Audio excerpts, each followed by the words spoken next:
Todd told me I had 2 minutes, so I'm not competing with that, okay? So. Yeah, so this is kind of the part where I was going to tell Michael how proud I was of him.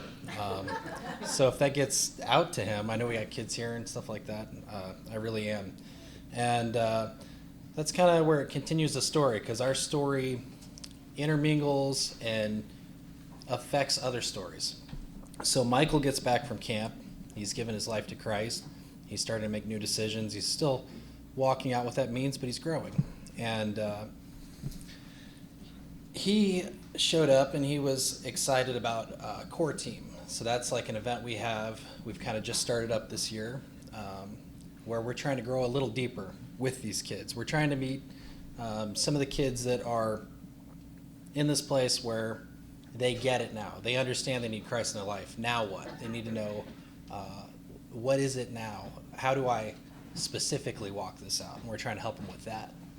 So he just amped up this core team and was telling all the other kids why they need to join it. Granted, he's never even been to it yet, so. But it helped. I had 6 people sign up for it. Sadly, day of, I had 1 person show. But that's kind of one of the things that's starting to happen. It's starting to be a trend a bit. That 1 person finally invited somebody else, had 2, sometimes 3, but it's worth it. It's awesome. One of those people is Aaliyah, or Leah as we like to call her.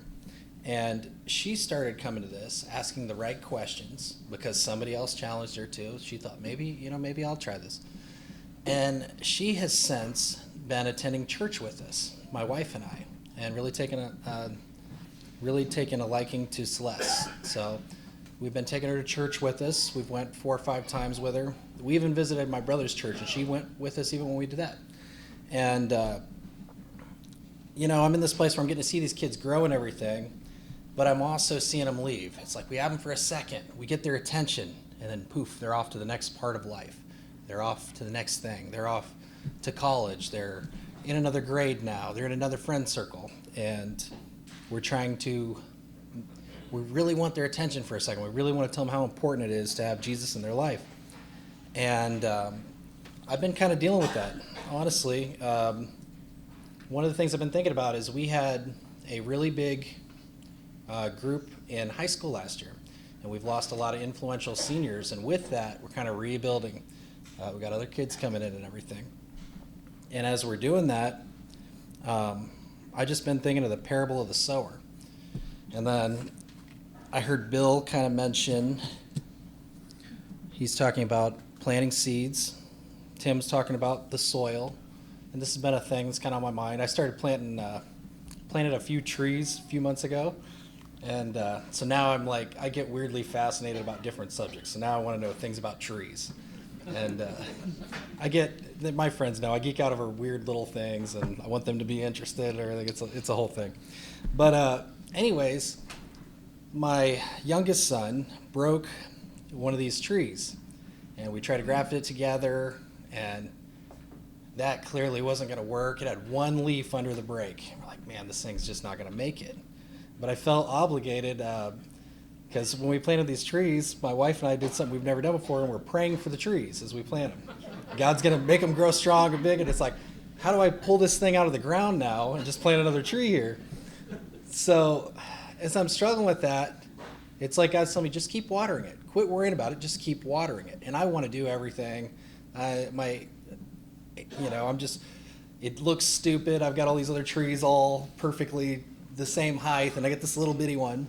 And the other day I noticed that, all these other trees have entered into fall, and now all the leaves are falling. But the little tree that got broken, little tree now, it's got all its leaves coming back. And I'm like, I don't know enough about trees. Didn't seem like the season for it. Yes. But this has inspired me, and God will use things like that to get my attention. And it's like, I don't know what's going on with the seeds we plant. When I hear the parable of the sower, it seems kind of wasteful. You're throwing seeds everywhere, and a lot of them aren't going to take. But it's so powerful, the ones that do. And that's why we're trying to do this. I thought when I got in this, I had to get everyone's attention. And I realized early on, I can barely get certain people's attention. And God's trying to get our attention the whole time, you know? And so I'm just looking at it differently, and I'm seeing growth. I'm seeing what God's trying to do, and I'm excited about it. It's like these new leaves that are showed up on this little tree of mine. So that's kind of what I had. I'm going to introduce Brandon. He's one of our board members. He's going to talk to you guys about why he gives. And you should listen to him because he bought the most expensive, best steak I've ever had in my life for me. So he knows how to give.